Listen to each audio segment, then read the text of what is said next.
লাউ চিংড়ির নাম শুনলেই মনে হয় ঠিক সেই বাঙালিয়ানা স্বাদ। আজকে আবারও রান্না করলাম। কোনো কোনো জিনিস পুরনো হয়ে গেলেও তার দাম কমে না, বরঞ্চ মূল্য আরও বেড়ে যায়। এই লাউ চিংড়ি ঠিক সেই রকম একটি খাবার। আজকে আবারও তাই আমি লাউ চিংড়ি রান্না করে নিচ্ছি, আর কিভাবে রান্না করলাম সেই ইজি রেসিপিটাও আপনাদের সামনে উপস্থাপন করব সহজভাবে।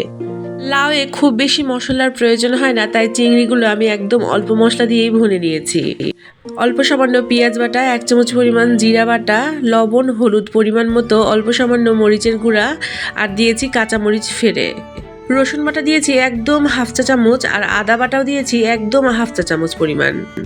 তারপরে মশলা কষিয়ে নিয়ে তাতে মাছগুলো কষিয়ে এখন উঠিয়ে রাখছি আলাদাভাবে। চিংড়ি মাছ খুব বেশি সেদ্ধ করলে একদম খেতে ভালো লাগে না, তাই মাছগুলো একটু হালকা ভুনে নিয়েই উঠিয়ে রাখছি আলাদা বাটিতে। আজকে বাড়িতে বেশ বড় একটা লাউ কিনে আনে, আর লাউটা দেখেই মনে হয় এটা লাউ চিংড়ি দিয়ে খেতে বেশ ভালো লাগবে। আর যেই রকম ভেবেছি ঠিক সেই রকমভাবে লাউ চিংড়ি রান্নার প্রস্তুতি নিয়ে ফেলেছি। সবগুলো চিংড়ি মাছ আমি একটা বাটিতে উঠিয়ে নিয়েছি। এখন যে মশলাটা থেকে গেল তাতে আমি কেটে ও ধুয়ে রাখা লাউগুলো অ্যাড করে দিয়ে একটু ভুনে নিব। লাউটা অ্যাড করার কিছুক্ষণের মধ্যেই লাউ থেকে প্রচুর পানি বের হয়ে যায়, আর তাই এতে আমি এক্সট্রা কোনো পানি এখন পর্যন্ত ব্যবহার করিনি।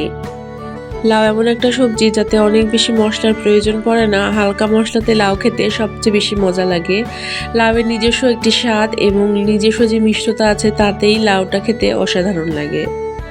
এখন এই মশলায় আমি খুব সুন্দরভাবে লাউটা কষিয়ে নিব। লাউটা কষিয়ে নিয়ে হালকা ঢেকে রাখবো কতটুকু পানি বের হয় সেটা দেখার জন্য। আমি যখন চিংড়ি মাছটা কষাই তখন লবণ অ্যাড করেছিলাম।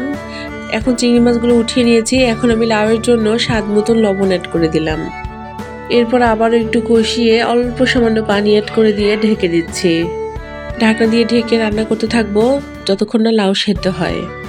লাউটা যদিও এক বলকে সেদ্ধ হয়ে যাবে বলে আমার ধারণা, একদম আমি যেরকম মনে করেছিলাম ঠিক সেরকমই হয়েছে। লাউটা এক বলকেই একদম গলে মোমের মতন হয়ে গিয়েছে। রান্নার এই পর্যায়ে এখন আমি অ্যাড করে দিব ভুনে রাখা মাছগুলো। এর যে পরে অ্যাড করলে আবার লাউটা একদম রান্না হয়ে যাবে, তখন মাছ অ্যাড করলে লাউয়ের সাথে মাছের যে একটা কম্বিনেশন সেটা ভালোভাবে হবে না। মাছগুলো অ্যাড করা হয়ে গেলে ঢাকনা দিয়ে ঢেকে কিছুক্ষণ অপেক্ষা করলেই কিন্তু চিংড়ি লাউটা একদম তৈরি হয়ে যাবে সার্ভ করার জন্য। কালার এবং স্বাদ আর একটু বাড়ানোর জন্য অ্যাড করে দিলাম ধনিয়া পাতা কুচি। ধনিয়া পাতা কুচি না দিলে কেন জানি আজকের এই রান্নাটা অসম্পূর্ণই থেকে যেত।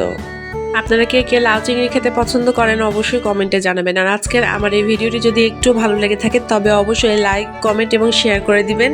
যারা আমার ভিডিও নতুন দেখছেন তারা আমাকে প্লিজ ফলো দিয়ে যাবেন। আজকে এখানেই শেষ করছি।